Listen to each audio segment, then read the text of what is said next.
Quelqu'un a-t-il été appelé étant circoncis qui ne simule pas les circoncisions? Asijifanye sawa mwenye hakutahiriwa. Similez pas, ne simulez pas. Quelqu'un a été appelé étant circoncis. Basi wewe maliza basi huo msemo. Maliza huo msemo. Asante. Je, mtu fulani ameitwa hali amekwisha kutahiriwa? Asijifanye kana kwamba hakutahiriwa. Quelqu'un a été appelé étant incirconcis. Mtu fulani ameitwa hali hajatahiriwa bado. Qui ne se fasse pas circoncis. Asitahiriwe. Alléluia. Amen. Écoutez mes frères. Sikilizeni ndugu zangu. Écoutez, s'il vous plaît. Sikilizeni muniwe razi. Mnaona? Ça fait quoi? Mnajua nini? Si on se circoncis selon les coutumes kama mtu anajitahirisha kulingana na desturi za kisasa za sasa, là il n'y a pas un problème. Pale hakuna tatizo. On raconte que la circoncision wanaelezaka ya kwamba wanaelezaka ya kwamba tohara oui ça participe à la santé, à l'hygiène de l'homme. Inashiriki inasaidia kwa afya njema na usafi wa mwanaume. Oui mes frères. Ndio ndugu zangu. Mais maintenant vous savez, lakini kwa sasa mnajua, ici Paul ne parle pas de cette circoncision là. Hapa Paulo hakuwa anasema kuhusu ile tohara ya kawaida. Oui mais lakini alikuwa anasema kuhusu ile tohara religieusement ya kidini. Kidini. Alikuwa anasema kuhusu tohara ya mwili mutumikishwaji wake wa kidini. Dans son application religieuse. C'est de cela dont Paul parle. Ile njoo yenye Paulo alikuwa anazungumzia. Si tu es circoncis, anasema kama ulishatahiriwa, ne fais pas comme si tu n'étais pas usijifanye circoncis kana kwamba haujatahiriwa alors que tu l'es déjà. Na japo ulishatahiriwa tayari. Et il ajoute ensuite, anaongeza, et si tu n'es pas circoncis, na kama haujatahiriwa, ne cherche pas tes circoncis. Usitafutishe kutahiriwa. Alors nous ne pouvons pas prendre cette déclaration et enseigner les frères et dire, voyez frères, on ne peut pas se faire circoncire. Non, ça n'aura plus de sens. Ça n'aura pas de sens si nous le faisons. Non. Donc, si quelqu'un veut se circoncire, voyez, naturellement seulement, sans la pensée religieuse qu'il est lié à la circoncision. Voyez, c'est un ordre, il n'y a pas de problème. Si elle ne veut pas se circoncire aussi, spirituellement il n'y a pas de problème. Mais naturellement si tu veux le faire, c'est un ordre. Amen.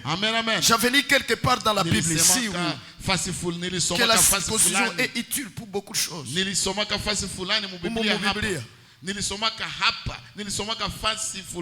humu mu Biblia ya kwamba tohara ni ya mafaa kwa ajili ya vitu vya mingi. Amen.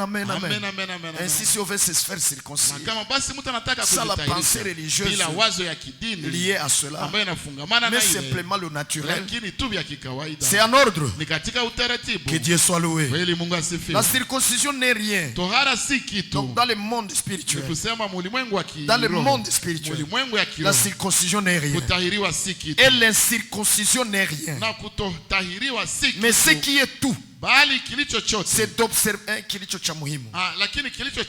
c'est d'observer les commandements de Dieu. Voyez, il parle de l'aspect spirituel de la circoncision. Maintenant, bien aimés frères, il y a une autre circoncision que nous connaissons, que Paul nous a montré. C'est la circoncision spirituelle que le Saint-Esprit opère dans le cœur de quelqu'un. Et cela est dans Philippiens 3. Allons-y avec vous un peu, s'il vous plaît. Oh, alléluia. Alléluia. Alléluia. Alléluia. Voici ce qui est écrit au verset 3. Car c'est nous qui sommes la circoncision. Nous qui, par l'Esprit de Dieu, rendons un culte et qui nous glorifions en Christ Jésus et qui ne mettons pas notre confiance en la chair. Maana sisi tu tohara, tumwabudu Mungu kwa roho na kuona fahari juu ya Kristo Yesu, wala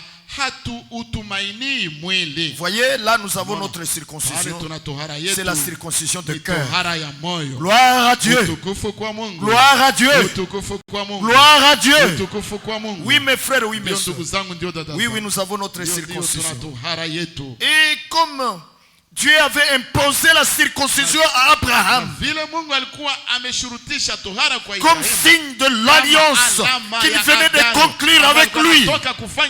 Et il a imposé que tout mâle qui naîtra d'Abraham soit circoncis. Et même les étrangers qui habitaient chez Abraham furent circoncis. Et on ne pouvait même pas célébrer la Pâque si on n'est pas circoncis. De même dans la nouvelle alliance. De même dans la nouvelle alliance. Il y a la circoncision de cœur. Oui, oui. Qui est signe que vous êtes dans l'alliance. Que vous êtes dans l'alliance. Gloire à Dieu. Amen, c'est la vérité. Oui mes frères, oui mes soeurs. Maintenant si on n'est pas circoncis de cœur, alors vous voyez toutes sortes d'impureté, d'incrédulité, de doute et tout. Voyez, ça l'accompagne. C'est avec lui. Il a des prépices de péché dans sa vie.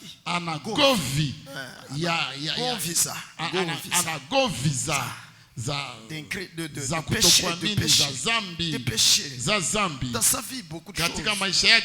Les circoncisions. Et vous savez quoi? Passez-moi ceci s'il vous plaît.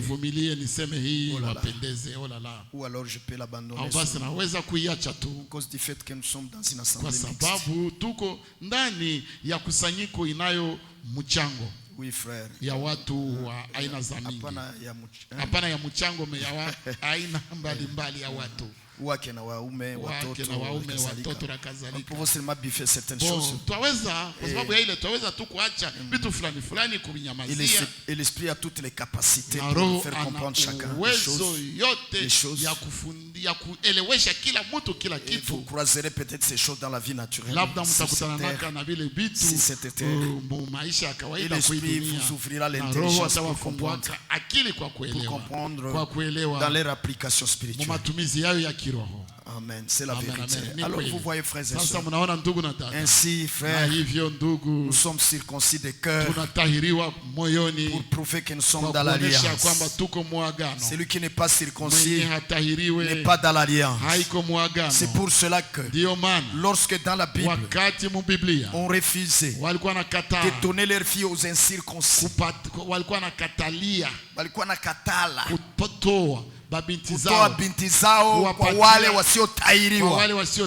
De même dans la nouvelle alliance, nous refusons de donner nos filles, si elles sont sœurs, de les donner aux incirconcis spirituels.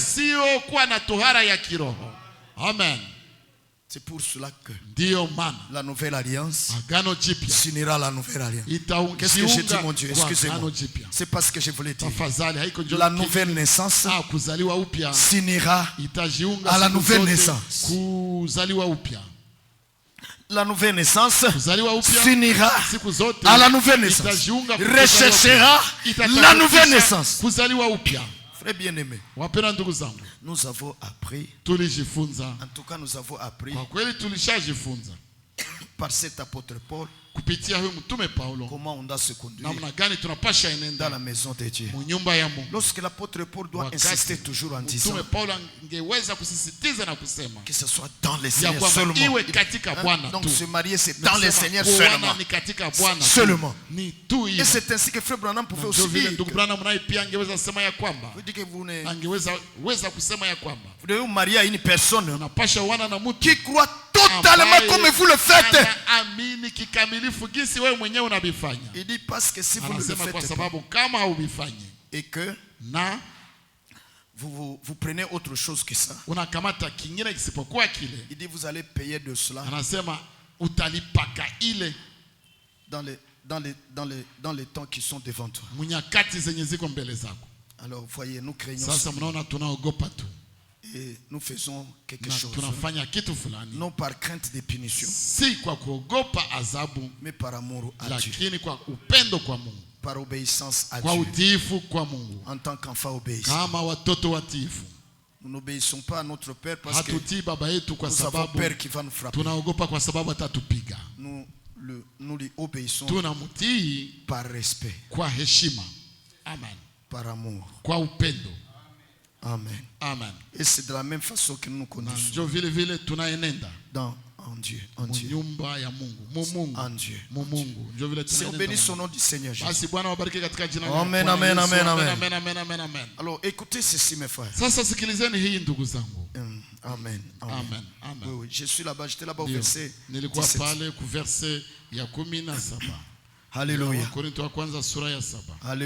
Alléluia. Oh là là.